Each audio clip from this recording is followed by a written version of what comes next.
It's unclear whether Pucovski will be available to play at Brisbane, as it's currently scheduled, on the basis of the concussion he was filled with last week, his 10th concussion. It's a difficult topic to discuss. We both have an enormous amount of time for Will. As I've said before on the show, I did his first proper sit-down interview when he was 18 years old. He's such an impressive kid. He's not a kid anymore. He's 23 now, but 10 concussions. It happened last year in the game you were covering, Jeff, at Drummoyne, when he was on the cusp of playing against India, missed 3 of the 4 test matches there, had the shoulder reconstruction. This was yet another training incident. I've heard and read some slightly irrational criticism saying, well, why does he keep getting in the way of the ball? Like, what's it about his technique? How about lots of players get hit routinely? It's just that he's got so much existing, I'm going to articulate this poorly, but so much damage to his cranium that it means that he's more susceptible to picking up these concussions where other players might not, or something like that. We heard Tim Payne saying he was gutted and felt for the guy, and it felt in those comments on Friday like Pucovski might be out for the season. Victoria came out with a slightly different message saying he'll be available by the end of the month. So there is still time, but I think there's a bigger picture here now. Well, it does bring you to that question, doesn't it? Like, I think it's probably, as you say, in that it's very easy to look at a little bit of a section of data and then make conclusions from that without having the full picture. So you can say, okay, he's had 10 concussions. 10 of them haven't been from cricket. There's 3 of them at least were from from football and getting hit by the door and all the rest of it. And a couple have been fielding. So, maybe 5 of them have been batting when he's been hit while batting in the nets or in a match. As you say, there are a lot of players who get hit, but they don't, they shrug it off and continue. Physio comes out or the doctor comes out, does the concussion test, thumbs up and on they go.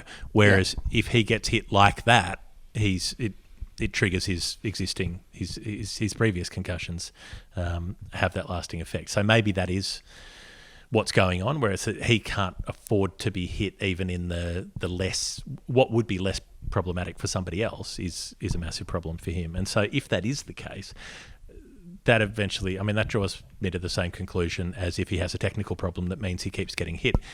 He can't really keep playing cricket, can he? If that's always going to be the case, if being hit in a way that would be innocuous for someone else is going to be damaging for him, how does he keep playing a game in which being hit is always going to be part of it? Yeah, it's a desperately difficult conversation.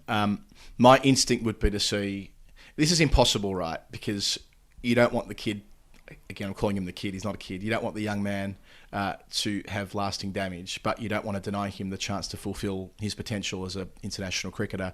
And what a talent he is. We've seen that through his extraordinary record for Victoria so far. Even that test debut at Sydney last year, he looked so assured. That half century absolutely looked the part immediately as an Australian cricketer. So exciting. I wonder whether they might start looking at the data around opening batters rather. I should be using batters rather than batsmen now wherever I can. Pick myself up when I can. Against middle order players, and sort of say, well, look, probability of being hit as an opener is so much greater than coming in at 4 or 5, and whether. Again, this is. I mean, is it? I wonder. It's COD psychology. I think it is. I think I've read some. It is like there is a measurable about hits to the helmet and opening the batting versus coming in at number 5 or whatever it is. Whether they.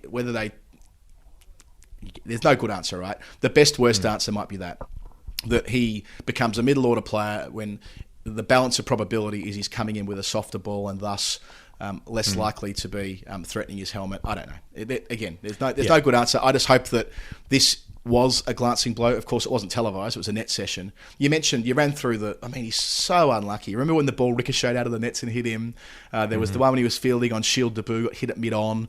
There was the door. There was the sling tackle in football. I mean, there's a couple of ones where he's ducked into it. Drummoyne last year and in the Shield game against New South Wales probably 2 or 3 seasons ago. But on balance, and you throw in there the fact that he's had a couple of stints away from the game to tend to his mental health. It's been a rough ride so far. And all I can really leave this conversation with is saying all the best to Will, and hopefully he does get an opportunity this summer. And it was a minor concussion, and the reports from Victoria this week are what's borne out in what he's able to do in the months ahead. I hope so, but I don't. I'm not optimistic that that's going to be the case. I think this problem is so well set in that